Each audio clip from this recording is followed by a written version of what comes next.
Gentlemen and ladies and gentlemen, whatever I'll speak as a layman, as somebody who wants to learn. I'm not somebody who is like you, who knows everything. I think that you people also don't know everything. So I mean, it's basically a learning curve for me. As far as I understand AI, it is a supercomputer. It is basically teaching the present computers to become more intelligent. That's what the AI is. AI would be fed it, and then it will become a supercomputer like a thing where the AI would be talking to you in plain English, in whatever language you adopt to, and that would be answering you the problems and difficulties you're facing. That will also answer you the future plans you want to make. It will also give you ideas that where the flaws are. That's what I've understood. Correct me if I'm wrong. If I got some process which I'm doing and producing certain items, and my production capacity is not being utilized. Let's say a machine can produce 80 units in a minute, and I'm producing on an average basis, let's say 60 or 55 units.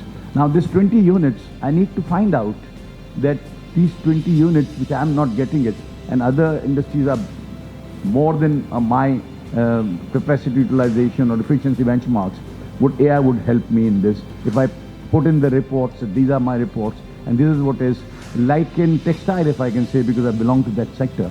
Let's say a stentor machine, which finishes the fabric.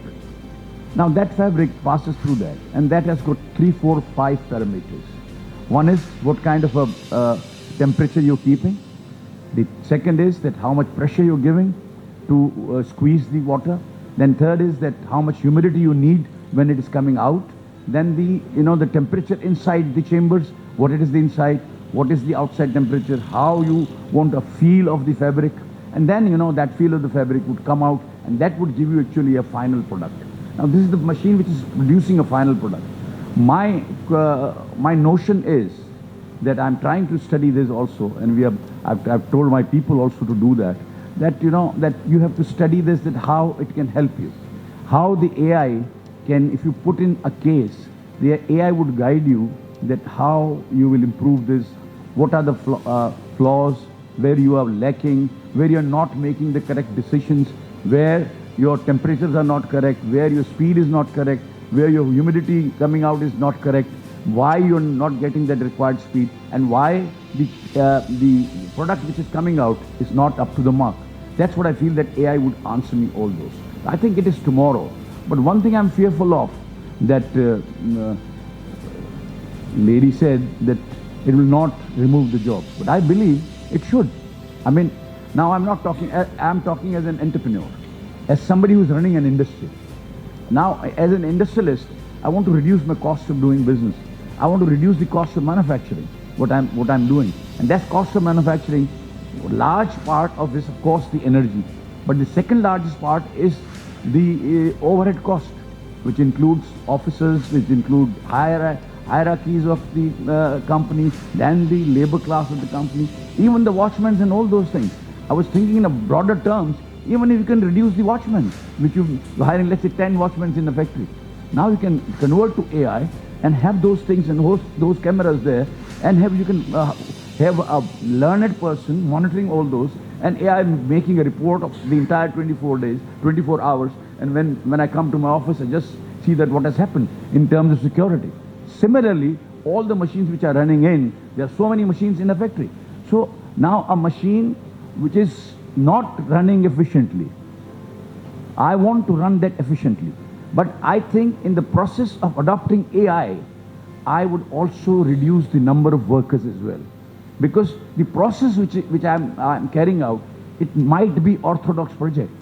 And that process, like, people are bringing in those money. AI teaches me not to do this, use forklifters, use this, and these are the timelines.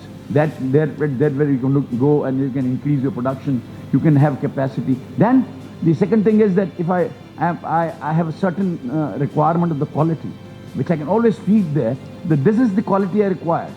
Now AI has that kind of intelligence which can tell me that this quality can be achieved, yes or no first, that your machine can produce this or cannot produce this. So that is the first fundamental question. And the second question is that if my machine can do it, why I'm not doing it efficiently as I should? So that is a million-dollar question, which the AI would inshallah answer this. But all these things are there, but this would definitely reduce. I believe, in my belief, that lesser people would be required for a more production. So that would be a benefit to AI, and that should be the benefit of AI. Because in exports, Pakistan is not picking up. Everybody of you talking all the time that why the exports are not increasing in Pakistan. You know what is the fundamental reason behind this? The fundamental reason behind this is that our cost of manufacturing is higher than our peer group. Cost of doing business is higher than my competitive country. And that AI should reduce that. Only then I can become competent. Now when I say that my gas cost is higher, my electricity cost is higher, maybe I'm not using gas efficiently. Maybe I'm not using electricity efficiently. Maybe my machines which are there are old enough. Maybe, in a simple language, I'm running those motors, let's say a 50 kilowatt motor without an inverter. Today, I'm just talking without AI. Inverter and without inverter makes a 20% difference of the cost of electricity. But AI would suggest me that these are the ways and means where you can reduce your cost. Even in spite of the fact that government of Pakistan, with all due respect, is charging more than the cost of the energy. That is very, shameful. I don't know why they do this. That cross-subsidization and burden of cross-subsidization lies on the industries. They subsidize the domestic fertilizers and other sectors by cross-subsidizing and putting it on the industry. Today, the cost of gas is 1868, and we are being charged at 2,300 and 3,500. So that makes our cost very high. So we are uncompetitive. And government, whenever we meet the government, bola Zubair bhai, you keep on talking that give us this, give us this. Export to badhta nahi hai. Ye kya hai? Export will not increase. These small things would not make export grow. If your cost is higher than Bangladesh by 15 to 18%, do you think on earth I can match that? I can't match that. So they have to come up with an idea where this AI would also tell the government of Pakistan, the government, that these are the fundamental reasons. Let's say we can have at Karachi Chamber a place, a research workshop based on AI, that let's study the sectors of the Pakistan where they are unable to grow their exports. Why they are not doing this? One, of course, is that the cost of manufacturing, cost of doing business is higher. It's very simple to say. I just escape with this. But AI should answer this. That why, how can we reduce this? And what is the comparison chart? What is the comparison chart vis-a-vis India, Sri Lanka, China, Vietnam, Cambodia, and so on? There are 5-6 competitors where we need those comparisons there. I think AI can help us in this regard. And we can present this to the government of Pakistan.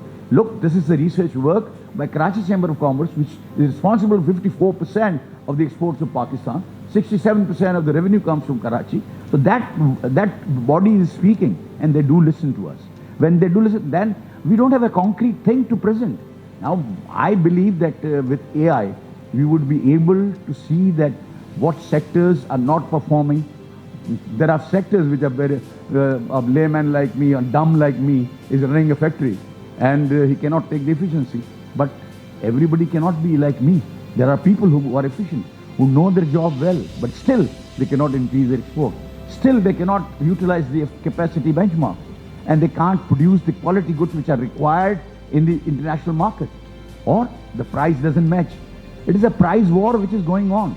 So at a macro level, what you explained as a cable manufacturer, it's altogether a different thing. It's one product, which is the metal and the plastic and combination of all those things. If you are producing other cables, all one game, one role, one going on, and once you have loaded this will continue to produce such things. But there are sectors which are divided into 6, 7, 8 sectors, and that after passing through all those sectors, the final product comes out. Now that final product, now I have to see the 8 sectors, 8 departments, 8 head of the departments, to tell them that this is not like this, you have to work like this. Then only we can progress, and the country can progress. And I think AI can help in countries' progress, and country like Pakistan needs it most. And I think that AI needs to be utilized. Rehan sir, You have to see that we make committees and we go according to the experts which are here. You have gathered very nice gathering. They are very intelligent people who are sitting here and who have been there. So I think we should utilize their expertise, and sector-wise we should start working. Let's say any sector, motor part sector, plastic sector, there are many sectors, textile sector, electronic items, electricity producing motors. What is the difference? Why China can sell us at a lower price and we cannot compete them in spite of paying duties and all those things? Why? What is the reason? I think AI can answer this, and that we want to take that advantage for Pakistan. We should understand that at the macro level, Pakistan needs those kind of advices, those kinds of reports, those kinds of studies which can tell you numerically where you are at fault, where Pakistan can progress, where we can find all those things which are essential for a progressive Pakistan. We call ourselves as a progressive, pragmatic, and I don't know what, but we are not that. We don't produce at the international level. We don't produce that. When we don't produce that, who will help us? We have been hiring experts, but I think hiring experts at the same time adopting AI is the answer for tomorrow. That's what I believe it is, and that should be done. And the Karachi Chamber, inshallah, would do that. Rehan sahab karenge na? So that is, you know, I mean, let's ask the president, कि भाई करेगा ही नहीं करेगा. So now from tomorrow you have to start this, because it's never. Now the budget is coming. Even in budget, where is Abu Bakr? Abu Bakr, you have to also see that your reasons you're finding an anomaly committee, you're sending it. Why not through AI? Why don't you find answers of whether a step taken by the government, whether an imposition of a tax by the government would help in enhancement of revenue alone, or would it also help more exports out of Pakistan? Will it help creating the jobs in Pakistan, or will it only help the FBR to collect more revenue? So I mean, if we can have this, and we can say this, that this step is not correct, because this will actually reduce the revenue. There are many steps, you know this, and we have been working on this, and everybody we were working that. We find many things where when you go very high in tax rate, the collection goes down. Now this we have to understand and have reports on this, various reports. I mean, I can go on and on and on, but you people have got to continue this program also. But I think that AI, we can't escape AI. And now the negative parts of the AI, which I believe are very dangerous. We must understand that also. And that is, you look at the social media, Field Marshal is speaking on a business to invest 80,000 and earn 780,000. Your last date is 24th and falana. Then the Prime Minister is speaking. Then someone else is speaking. It's all AI. I know this, but many people don't know what it is. And they are, fooled by this, and they lost their money in a huge way. This is AI. Then, making the voice of somebody else and talking to somebody else and tracing those numbers is all AI. And that is possible if somebody calls from my home and my wife's number. I can't hesitate. I say, okay, and they make a wife and my wife's voice also. So that is dangerous. That is AI. That also needs to be taken care of. That how the negative impact on the society, as a civil society, how we can avoid this. What kind of information, what kind of advices we can do to the people at large, and how you do it, what kind of cares are to be done, what is AI and what is not AI, how you can trace this, when you're looking at a social media posting, which is AI and which is not AI. I think you need to make people understand. You need to the people who are in AI and claim that we are doing, we are working in AI and we are expert in AI. Why, I was wondering why this message of the Field Marshal or anybody else came in and nobody said that this is fake and this is AI. Look at this, look at the lips of the Field Marshal, or look at the hands of the Field Marshal. They are not in line with what he's speaking. So that was required by you people. So I think you must need a body which can save people. We are not that learned people, but we can of course hear that and start implementing it. So that's the negative part of this AI. So I think this is also need to be taken care of. With these words, I am so grateful that you invited me. It was a learning curve for me, and I'm grateful to all the learned speakers who come here. I'm grateful to Shamsi sir, who has arranged this, and he's our former president. I'm sorry that he's not feeling well, he's not here, but I think we are always, taking his expertise and expert advice from him. And all the ladies and gentlemen who are here, I think you had a good day here, and you had a good hours spent where you will learn AI and will learn the benefits of AI. And from now on, after my speech, I think the speakers would, the panelists would also speak about the negative parts of AI. Thank you, ladies and gentlemen. Thank you very much.